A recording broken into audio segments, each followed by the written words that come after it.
கர்த்தர் பூமியின் கடையாந்தரங்களிலிருந்து மேகங்களை எழும்ப பண்ணி மழையுடன் மின்னலையும் உண்டாக்கி காற்றை தமது பண்டக சாலையிலிருந்து புறப்பட பண்ணுகிறார். கர்த்தருக்குள் பிரியமானவர்களே, உங்கள் அனைவருக்கும் இனிய காலை வணக்கங்கள். இன்றைய வேதவசன தியானத்திற்கென்று நாம் தெரிந்தெடுத்திருக்கும் வேத பாகமானது உபாகமம் 1ஆம் அதிகாரம் 30ஆம் வசனம்.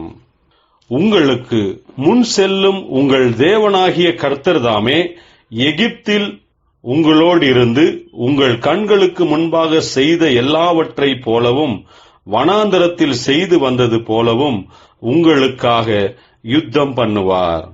பிரியமானவர்களே, இன்றைய வேத தியானத்தின் தலைப்பு கர்த்தரையே நம்புங்கள் என்பது. கர்த்தருடைய தாசனாகிய மோசே இஸ்ரவேல் ஜனங்கள் வாக்குத்தத்த கானான் தேசத்தை சென்று அடைவதற்கு முன்பதாக அவர்களுடைய வாழ்க்கை பயணத்தில் நடந்த காரியங்களை அவர்களுக்கு நினைப்பூட்டுகிறார். மோசே கானான் தேசத்தை வேவு பார்க்கும்படிக்கு அனுப்பின 12 வேவுக்காரர்கள் 40 நாட்கள் கானான் தேசத்தை சுற்றி பார்த்துவிட்டு அந்த வேவுக்காரர்களில் 10 பேர் அதனுடைய செழிப்பை குறித்தும் அங்கிருக்கிற ராட்சத ஜனங்களும் அவர்களுடைய கோட்டைகளும் மதில் சுவர்களும் மிகவும் பலனுள்ளவைகளாக இருக்கிறது என்றெல்லாம் சொன்னதோடு நம்மால் அந்த கானான் தேசத்தை ஒருபோதும் கைப்பற்றவே முடியாது என்றார்கள். அந்த 10 பேர்கள் சொன்னதை இஸ்ரவேல் ஜனங்கள் அப்படியே நம்பினார்கள், கலங்கி திகிலடைந்தார்கள். ஆனால் மீதமிருக்கும் 2 பேர்களான யோசேப்பும் காலேபும் கர்த்தர் நமக்கு அந்த கானான் தேசத்தை நிச்சயமாகவே தருவார் என்று சொன்ன போதும் அவர்களுடைய வார்த்தைகளை இஸ்ரவேல் ஜனங்கள் நம்பாமல் போனார்கள். கர்த்தருடைய வல்லமையையும் அவர்கள் நம்பவில்லை.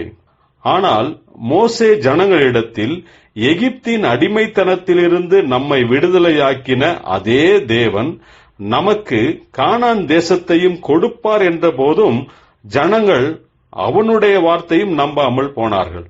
பிரியமானவர்களே, நம்முடைய வாழ்க்கையிலும் பயங்கரமான சூழ்நிலைகளில் நாம் கர்த்தர் நம்மோடு கூட இருக்கிறார் என்பதை மறந்து விடுகிறோம்.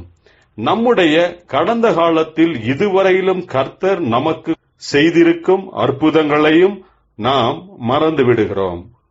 இதுவரையிலும் நம்மை நடத்தின தேவன் இனியும் நம்மை அதிசயமாக அற்புதமாக நடத்துவார் என்ற விசுவாசத்துடன் முன்னடக்கிறவர்களாய் இருப்போமாக.